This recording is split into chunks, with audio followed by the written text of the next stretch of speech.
What's up, guys? So I got some breaking news. Brand new toy just came out, hot off the fucking truck. You know, stop the presses. Write home to your mom about it. Actually, not really. It's been out for a while. This is Majin Buu, S.h Figuarts. It's one in the line that I think it was a sleeper when it came out, and it didn't sell out.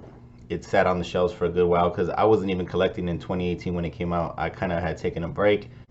Anyway, without any further ado, let's just take a look at the box and then take the figure out and get a better look at it and start the review. Alright guys, so let's take a look at the box real quick. Not that the box matters too much, but some people care. So here's the front, here's the side, window into it. Back shows you a bunch of different display options with different accessories and stuff it brings. And then the other side just shows a couple of images of the figure as well. Alright, so let's crack them open and let's check them out. So this is everything that comes in the box. Majin Buu still in the clamshell packaging. The cape comes separately in its own plastic. So I'm going to put them together with the cape, and then we'll take a better look at the articulation and sculpt and all that. And here he is with the cape on, and he looks fucking dope. I think they did a great job with all the details and the matte finish. They painted the Majin symbol on the belt nice and clean. All the gold lining, just real clean. Let's take a look a little closer and we'll go over the articulation on him. Alright, so let's take a closer look. And as you can see, he's very detailed, looks great. I think all the points of articulation are well hidden and it's just perfect. We'll get into that right now. Let's actually mention that he's not very heavy at all. He's made out of more hollow plastic, so it's different plastic than the other figures we've received in the past from S.h Figuarts. And it's a good thing they did that, or else it'd probably be super heavy and it would have probably upped the cost a lot. So they did a real good job designing this. And as hefty and as big as he is, like I said, he can articulate very surprisingly well. So let's go through that. First, let's just start with the head. He has like a separate neck piece at the bottom, which the neck part does articulate, and then also so does the head. So it doesn't give you a crazy amount of range, but you can tell he's looking up. You can tell he's looking down. He looks to the side well. Can even get him to look higher up. So I think it's pretty functional and it looks good. So good job on that. The arms, they have a butterfly joint. It gives you a nice amount of range. Feels smooth too. The arms can swivel around 360. All of that. We got a bicep swivel. Single jointed?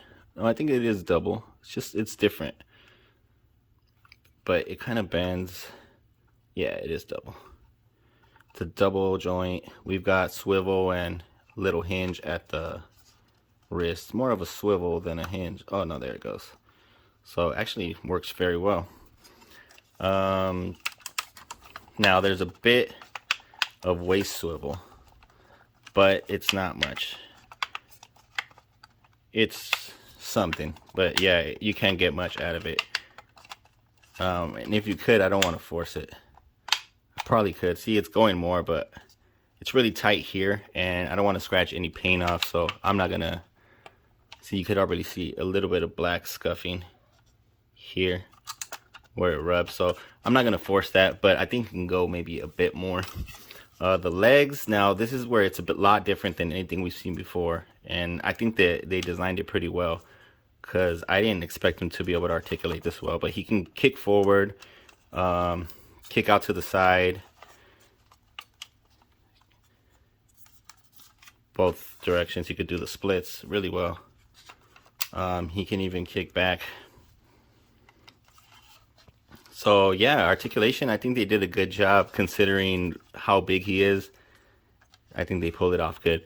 Now the back, the cape, this is where not a huge fan of the way the cape is. It's in 3 pieces and has a lot of gaps and stuff, and from the back it doesn't matter. From the front it looks good, but this is something that I might modify. I considered doing it when I first bought it, but I think I'm going to finally do it soon. I'll show you guys that if I actually do. But I'm going to get a soft cloth and put a little wire in it and make my own cape for Majin Buu. I'll probably do the same for Mr. Satan as well.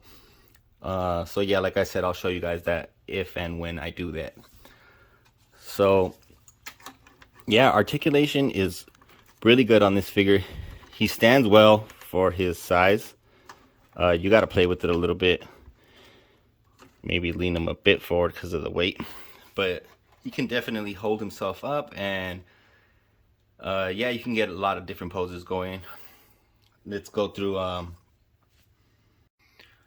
Okay, for scale comparisons, let's get in.